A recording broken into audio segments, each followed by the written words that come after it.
It is truly later than we think. The apocalypse is now.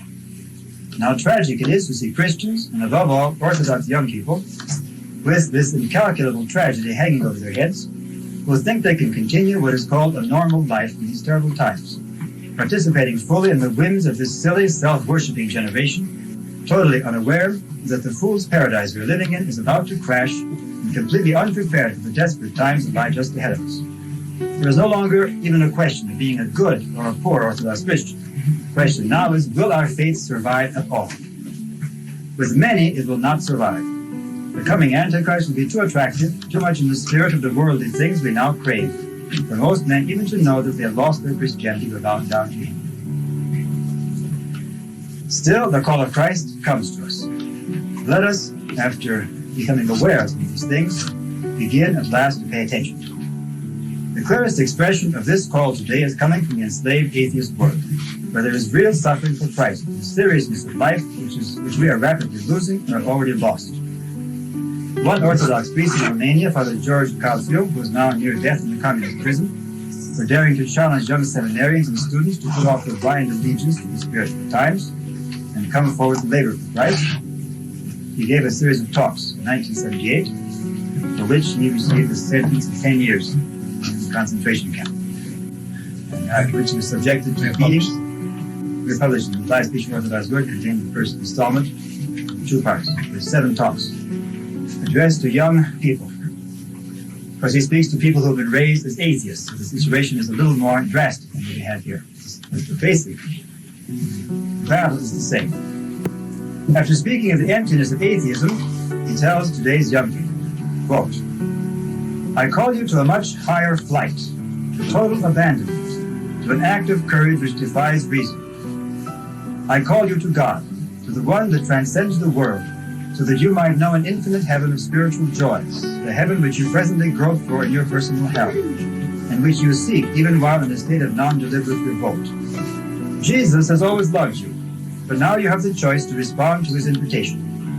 In responding, you are ordained to go and bear fruit that will remain, to be a prophet of Christ in the world in which you live, to love your neighbor as yourself, and to make all men your friend, to proclaim by every action this unique and limitless love which has raised man from the level of a slave to that of a friend of God, to be the prophet of this liberating love which delivers you from all constraint, returning to you your integrity as you offer yourself to God." End of quote.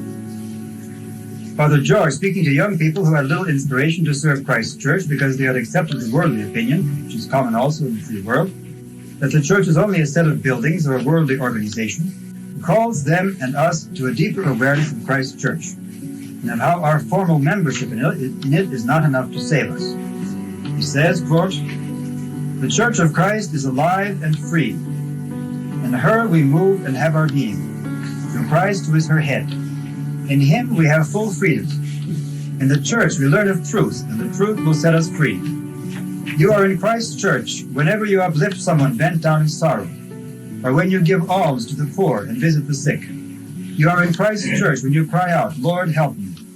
You are in Christ's church when you are good and patient, when you refuse to get angry at your brother, even if he has wounded your feelings. You are in Christ's church when you pray, 'Lord, forgive him.' When you work honestly at your job, returning home weary in the evenings, but with a smile upon your lips. When you repay evil with love, you are in Christ's church. Do you not see, therefore, young friend, how close the Church of Christ is?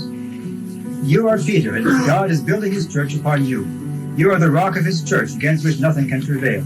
Let us build churches with our faith, churches which no human power can pull down, a church whose foundation is Christ. Feel for your brother alongside him. Never ask, 'Who is he?' Rather say, 'He is no stranger. He is my brother. He is the Church of Christ, just as I am.'" End of quote. With such a call in our hearts, let us begin really to belong to the Church of Christ, the Orthodox Church. Outward membership is not enough. Something must move within us that makes us different from the world around us, even if that world calls itself Christian and even Orthodox. Let us keep and nourish those qualities of the true Orthodox worldview which I mentioned earlier. A living, normal attitude, loving and forgiving, not self-centered, preserving our innocence and unworldliness, even with a full and humble awareness of our own sinfulness and the power of the worldly temptations which surround us. If we truly live this Orthodox worldview, Our faith will survive the shocks ahead of us and be a source of inspiration and salvation for those who will still be seeking Christ, even amidst the shipwreck of humanity, which has already begun today.